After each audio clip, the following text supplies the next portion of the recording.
Estamos lendo o Evangelho de João e estamos no capítulo número 5. Verso 1. Velho Testamento, não se esqueça, sombra das coisas futuras. Depois disso, havia uma festa entre os judeus e Jesus subiu a Jerusalém. Ora, em Jerusalém, há próximo à Porta das Ovelhas, um tanque chamado em hebreu de Betesda, o qual tem 5 alpendres. Neste jazia grande multidão de enfermos, cegos, mancos, ressecados, esperando o movimento das águas. Porquanto um anjo descia em certo tempo ao tanque e agitava a água. E o primeiro que ali descia, depois do movimento da água, sarava de qualquer enfermidade que tivesse. E estava ali um homem que havia 38 anos se achava enfermo. E Jesus, vendo esse deitado e sabendo que estava neste estado já havia muito tempo, disse-lhe: Queres ficação? O enfermo respondeu-lhe: Senhor, não tenho homem algum que quando a água é agitada, me meta no tanque.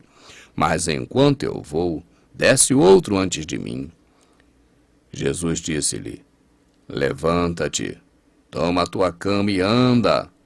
Logo, aquele homem ficou são, e tomou sua cama e partiu. E aquele dia era sábado. Então os judeus disseram: Aquele que tinha sido curado, é sábado, não é lícito levar a tua cama. Ele respondeu-lhe: Aquele que me curou. Ele próprio disse: Toma a tua cama e anda. Perguntaram-lhe, pois, quem é o homem que te disse: Toma a tua cama e anda? E o que fora curado não sabia quem era, porque Jesus se havia retirado, em razão daquele lugar haver grande multidão. Depois Jesus encontrou-o no templo e disse-lhe: Eis que já estás são, não peques mais, para que te não suceda alguma coisa pior. E aquele homem foi e anunciou aos judeus que Jesus era o que procurava. E por esta causa os judeus perseguiram a Jesus e procuravam matá-lo, porque fazia essas coisas no sábado. E Jesus lhe respondeu: Meu pai trabalha até agora, e eu também trabalho. Por isso, pois, os judeus ainda mais procuravam matá-lo, porque não só o quebrantava o sábado, mas também dizia que Deus era seu próprio Pai, fazendo-se igual a Deus. Mas Jesus respondeu e disse-lhes: na verdade vos digo que o Filho por si mesmo não pode fazer coisa alguma, se não ouvir fazer ao Pai, porque tudo quanto ele faz, o Filho o faz igualmente. Porque o Pai ama o Filho e mostra-lhe tudo o que faz, e ele lhe mostrará maiores obras do que essas, para que vos maravilheis. Pois assim como o Pai ressuscita os mortos e os vivifica, assim também o Filho vivifica aquele que crer. E também o Pai ninguém julga, mas deu ao Filho todo o juízo, para que todos honrem o Filho como honram o Pai. Quem não honra o Filho, não honra o Pai que lhe enviou. Na verdade vos digo que quem ouve a minha palavra e crê naquele que me enviou, tem a vida eterna, e não entrará em condenação, mas passou da morte para a vida. Em verdade vos digo que vem a hora, agora é, em que os mortos ouvirão a voz do Filho de Deus. Os que ouvirem viverão, porque como o Pai tem a vida em si mesmo, assim deu ao Filho também ter a vida em si mesmo. E deu-lhe poder de exercer juízo, porque é o Filho do homem. Não vos maravilheis disso, porque vem a hora em que todos os que estão nos sepulcros ouvirão a sua voz, e os que fizeram o bem sairão para a ressurreição da vida, e os que fizeram o mal para a ressurreição da condenação. Eu não posso de mim mesmo fazer coisa alguma, como ouço, assim julgo, e o meu juízo é justo, porque não busco a minha vontade, mas a vontade do Pai que me enviou. Se eu testifico de mim mesmo, o meu testemunho não é verdadeiro. Há outro que testifica de mim, e eu sei que o testemunho que ele dá de mim é verdadeiro. Vós mandastes a João, e ele deu testemunho da verdade. Eu, porém, não recebo testemunho de homem, mas digo isso para que vos salveis. Ele era a candeia que ardia e alumiava, e vós quiseste alegrar-vos por um pouco de tempo com a luz. Mas eu tenho maior testemunho que o de João, porque as obras que o Pai me deu para realizar, as mesmas obras que eu faço, testificam de mim, que o Pai me enviou. E o Pai que me enviou, ele mesmo testificou de mim. Vós nunca ouvistes a voz, nem vistes o seu parecer? E a sua palavra não permanece em vós, porque aquele que ele enviou, não credes vós. Examinais as Escrituras, porque vós cuidais ter nela a vida eterna, e são elas que testificam de mim.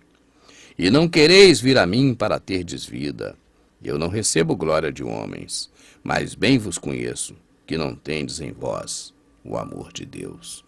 Jesus está dizendo assim: vocês examinam a Escritura, vocês conhecem a Escritura. Elas estão testificando de mim o tempo todo. Vocês não sabem que eu sou aquele do qual a palavra, a Escritura fala?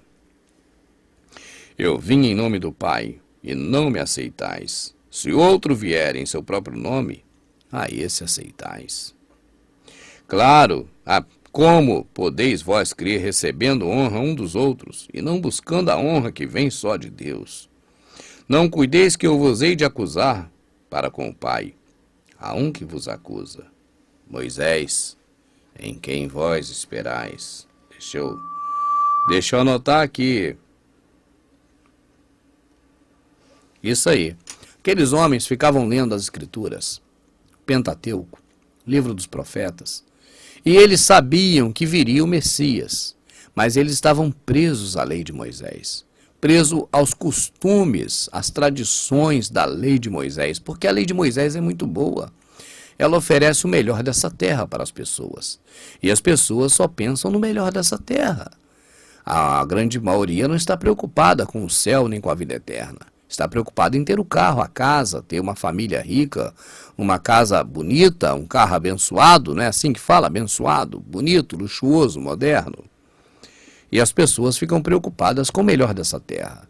Quando frequentam locais que pregam a teologia da prosperidade, ficam mais fascinadas ainda com o melhor dessa terra. E o Senhor Jesus dá um recado: não cuideis, que eu vos hei de acusar para com o Pai. Há um que vos acusa, Moisés, em quem vós esperais. É claro que Jesus estava falando para aqueles homens daquela época. E bom será se você não se enquadrar nesse meio e buscar, com certeza e de todas as formas, não se enquadrar. Porque se vós creis em Moisés, também creis em mim, porque ele de mim escreveu. Mas se não credes nos seus escritos, como vão crer nas minhas palavras? Depois disso, capítulo 6, partiu Jesus para outra banda do mar da Galileia, que é de Tiberíades, e grande multidão seguia, porque viu os sinais que operavam sobre os enfermos. Porque a grande multidão seguia Jesus, ou Yoshua, porque queriam ir para o céu, porque queriam se salvar? Não. Porque via os sinais que operavam sobre os enfermos. Era um espetáculo. E Jesus, Yoshua, subiu o monte, assentou-se ali com seus discípulos, e a Páscoa, a festa dos judeus, estava próxima. Então Jesus, levantando os olhos e vendo que uma grande multidão vinha ter com ele, disse: Filipe, onde compraremos pão para estes comerem? Mas dizia isso para o experimentar, porque ele bem sabia o que havia de fazer. Filipe respondeu-lhe: 200 dinheiros de pão não lhe bastarão, para que cada um deles tome e coma um pouco. Um dos seus discípulos, André, irmão de Simão Pedro, disse-lhe: está aqui um rapaz que tem 5 pães de cevada e 2 peixinhos, mas o que é isso para tantas pessoas? E disse-lhe Jesus: mandai assentar os homens. E havia muita relva naquele lugar, e assentaram-se, pois, os homens, em números de quase 5.000 homens. E Jesus tomou o pão e, havendo dado graças, partiu pelos seus discípulos, e seus discípulos pelos que estavam assentados, e igualmente também dos peixes, quando eles queriam. E quando estavam saciados, disse aos seus discípulos: recolhei os pedaços que sobrejaram, para que nada se perca. Recolheram-lhe, pois, e encheram 12 cestos de pedaços de 5 pães de cevada, que sobrejaram aos que haviam comido. Eu continuo.